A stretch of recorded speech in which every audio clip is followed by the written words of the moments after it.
जम्मू कश्मीर के तमाम स्टूडेंट्स के लिए एक बड़ी खबर है और अच्छी खबर है, खासकर उनके लिए जो लॉ पढ़ना चाहते हैं और लॉ पढ़ने के लिए उन्हें अक्सर नेशनल लॉ यूनिवर्सिटी में जाने के लिए बाहर जाना पड़ता है और जम्मू कश्मीर में नेशनल लॉ यूनिवर्सिटी न होने की वजह से उन्हें दिक्कतों का सामना करना पड़ता है। आप सबको बता दें कि आज ही के दिन उमर अब्दुल्ला साहब ने एक बड़ा ऐलान किया है। बड़ा ऐलान करते हुए उन्होंने कहा है कि जम्मू कश्मीर में नेशनल लॉ यूनिवर्सिटी अगले साल अप्रैल से कश्मीर वैली में फंक्शन करना शुरू कर देगी। जी हाँ, ये बड़ी खबर है सभी लॉ पढ़ने वाले स्टूडेंट्स के लिए जिन्हें नेशनल लॉ यूनिवर्सिटी के लिए बाहर जाना पड़ता है पढ़ाई करने के लिए। और आपको बता दें जम्मू कश्मीर के यूटी के जितने भी स्टूडेंट्स हैं उनके लिए एक बड़ा फ़ायदा रहने वाला है। ये अनाउंसमेंट जो है आज के दिन की गई है और जम्मू कश्मीर के सीएम उमर अब्दुल्ला ने आज के दिन इसका ऐलान किया है। उन्होंने आज के दिन जब ये रेजोल्यूशन पास किया गया था, उस रेजोल्यूशन जब पास करने का प्रोसेस चल रहा था तब उस दौरान चीफ मिनिस्टर ने यहाँ पर वॉइस वोटिंग का प्रोसेस अपनाया और उस दौरान उन्होंने कहा कि गवर्नमेंट को इसके यहाँ पर बनने से कोई भी ऑब्जेक्शन नहीं है। और उन्होंने कहा कि जो गवर्नमेंट है वो अभी फ़िलहाल इसके एजुकेशन इंफ्रास्ट्रक्चर को एक्सपैंड करने के ऊपर काम कर रही है। उन्होंने कहा कि फ़िलहाल अभी हम इसको एक्सपैंड करने की पूरी कोशिश कर रहे हैं। और जब उनसे लोकेशन के बारे में बात की गई, उन्होंने बोला कि फ़िलहाल जहां हो सके, जितना जल्दी हो सके उतनी जल्दी इसे फंक्शन करने की कोशिश की जाएगी। आपको बता दें कि बडगाम की एक लोकेशन को इसके लिए सेट किया गया है और उन्होंने ये भी कहा है कि हमें फ़िलहाल के लिए इसे सेट करना होगा और जो पैसा है वो भी हम खर्च करने के लिए तैयार हैं, पर कहीं ना कहीं इसमें दूसरों का भी रोल रहने वाला है।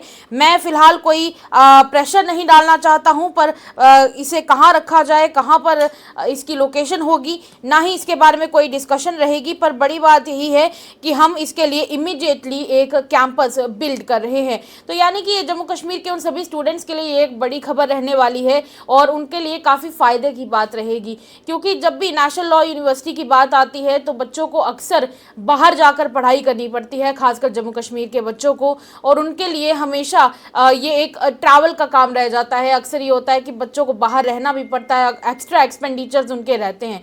तो ऐसे में आज के दिन ये असेंबली में रेजोल्यूशन मूव किया गया था और जब ये रेजोल्यूशन वहाँ पर मूव किया जा रहा था तब वहाँ पर वॉइस वोटिंग चली। वॉइस वोटिंग के दौरान ही सामने से जम्मू कश्मीर के सीएम ने कहा कि गवर्नमेंट को इससे कोई भी प्रॉब्लम नहीं है, कोई भी ऑब्जेक्शन हमें इसके ऊपर नहीं है। जिसके बाद उसके कैंपस को लेकर चर्चा शुरू हो गई और उसका कैंपस फिलहाल के लिए कहा जा रहा है कि बडगाम को फिलहाल सेलेक्ट किया गया है। हालांकि और भी कई सारे प्रोग्रेस को लेकर एलिगेशंस चलाई जा रही हैं, पर अब्दुल्ला साहब ने अभी यही कहा है कि सच तो यही है कि इसके ऊपर अभी काम चल रहा है और जल्द से जल्द चलाया जाएगा। पर दूसरी तरफ आपको ये भी बता दें कि इसके ऊपर और भी बहुत सारे जो सियासत है वो भी शुरू हो चुकी है। जी हाँ, सियासत किस तरीके से शुरू हुई है वो भी आपको बता देते हैं।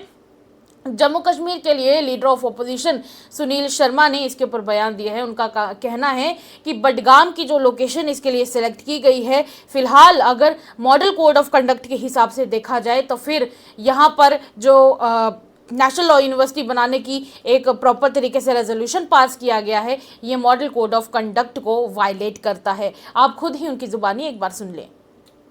ये लोगों के मैंडेट का अपमान है, ये लोगों के मैंडेट को डिसरिस्पेक्ट है।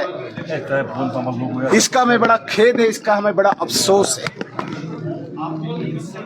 जो मैसिव मैंडेट इस सरकार को मिला था वो routine governance, day to day की लोगों की प्रॉब्लम्स, इनको रिजॉल्व करने के लिए एक इजी मैकेनिज्म के लिए मिला था। लेकिन कहीं पे भी सरकार गंभीर नहीं दिखती है, सीरियस नहीं दिखती। और मुझे अफसोस मुख्यमंत्री महोदय का है, चीफ मिनिस्टर साहब का है, जिन्होंने आज सारी सीमाएं, सारी बाउंड्रीज लांघ दी। आज मुख्यमंत्री साहब ने मॉडल कोड ऑफ कंडक्ट की वायलेशन की है। आज हम सब जानते हैं कि बडगाम में बाय इलेक्शन होने जा रहा है। और model code of conduct impose हो चुका है।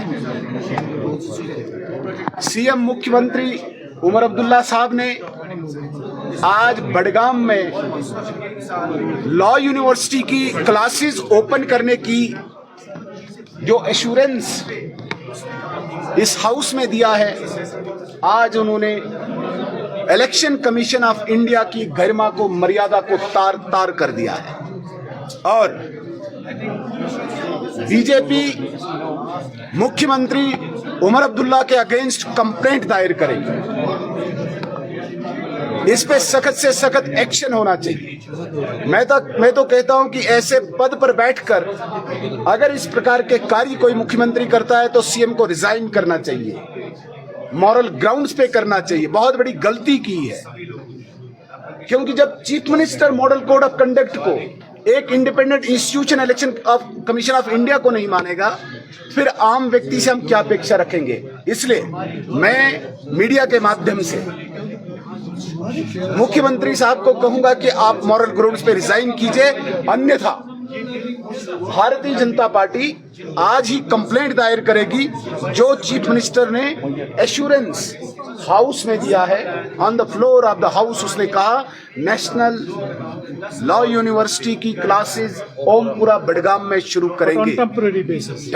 वो भी नहीं कहना है, हो ही नहीं सकता, वहां पे बाय इलेक्शन चल रहा है। इसलिए हम तुरंत अभी हमारा कैंडिडेट, हमारी पार्टी तुरंत इलेक्शन कमीशन ऑफ इंडिया से गुहार लगाएगी कि चीफ मिनिस्टर मुख्यमंत्री पे।